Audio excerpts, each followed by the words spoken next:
Stacey's mistake is all about New York City. As you know, New York is the greatest place on the planet Earth. Everyone there is friendly, glamorous, and sophisticated. They're always doing interesting things. But tourists, on the other hand, ugh. Tourists are the worst. They're always loud and asking for directions and being not cool. I made a chart to help explain this. Okay, does everyone understand the premise of this book? Great! Let's get started.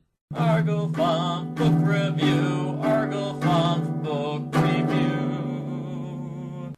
The Babysitters Club has come to New York so they can help Stacey watch some kids. The problem? Stacey's friends are from Connecticut. That means they are tourists. The worst people ever. Each girl morphs into a different tourist stereotype. Marianne is the one who always reads from guidebooks. Claudia is the one who tries to pretend she's from New York. Poser! Kristy is the one who's loud and obnoxious. And Dawn is scared of everything. Okay, I can believe that Kristy is loud and obnoxious. She's like that most of the time. But Dawn is now afraid of animals, people, and elevators? No, that's stupid. Why would she change personalities like that? It would have made more sense to make Marianne be the scaredy cat. Stacey spends most of the book complaining about her friends. Sometimes she complains about their new personalities. Most of the time she complains about things that aren't their fault. Like, she complains when the girls get lost in Grand Central Station.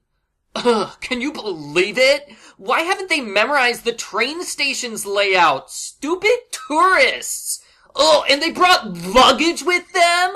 Like they're on vacation? Great! Now we have to drop off the luggage at the apartment. These girls are the worst!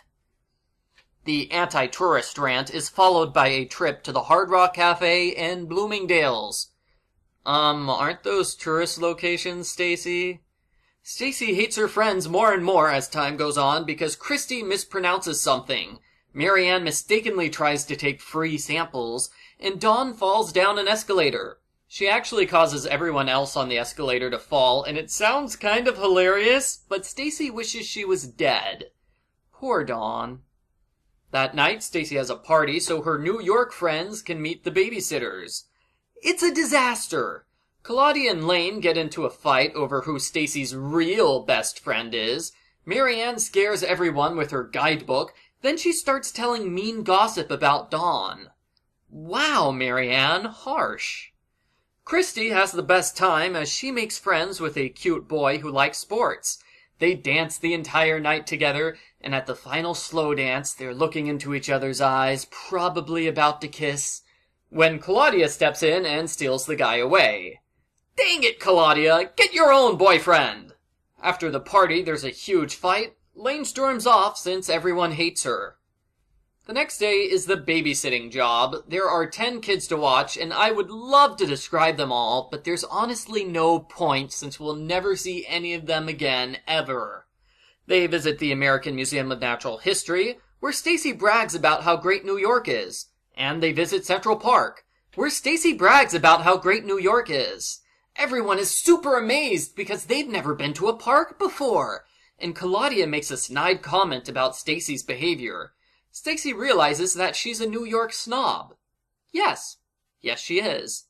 She decides to stop getting mad at her friends for being tourists, and magically, everything is better now! The girls go back to their normal personalities and they're friends forever. Lane calls, and she must have forgotten that all the babysitters hate her, because she gives them free tickets to a Broadway play, complete with a limo ride. Wow, Lane is super generous. The end. Postbook follow-up? I've never been to New York, so I have no idea if this book is accurate or not.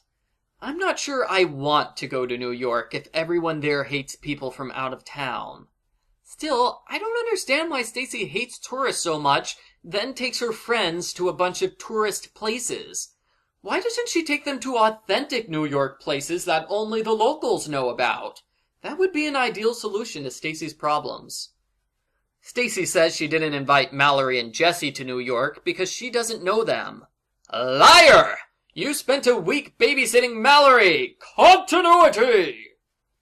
Anne Martin has said that the backlash to book 13 was so strong, they decided to bring Stacey back to the series as soon as possible. That could refer to book 28 or this book. If this book was rushed through production, that explains a lot. Like how the story's a rehash of book 6, how everyone acts out of character, how the problems are resolved without any effort, and the filler chapters. No joke, one chapter is the girls recapping the last 5 books for Stacey's benefit. When there's more than one recap chapter per book, I feel like throwing things. The 3 to 4 chapters on the babysitting job also felt heavy on filler. The book mostly glosses over the kids in favor of describing all the things at Central Park.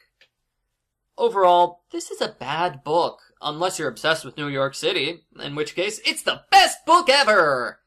The party at Stacey's apartment was the best part, but the rest of the book is basically the girls acting stupid for no reason and Stacey hating them for bad reasons. I give Babysitter's Club number 18, Stacey's Mistake, a 1 out of 10.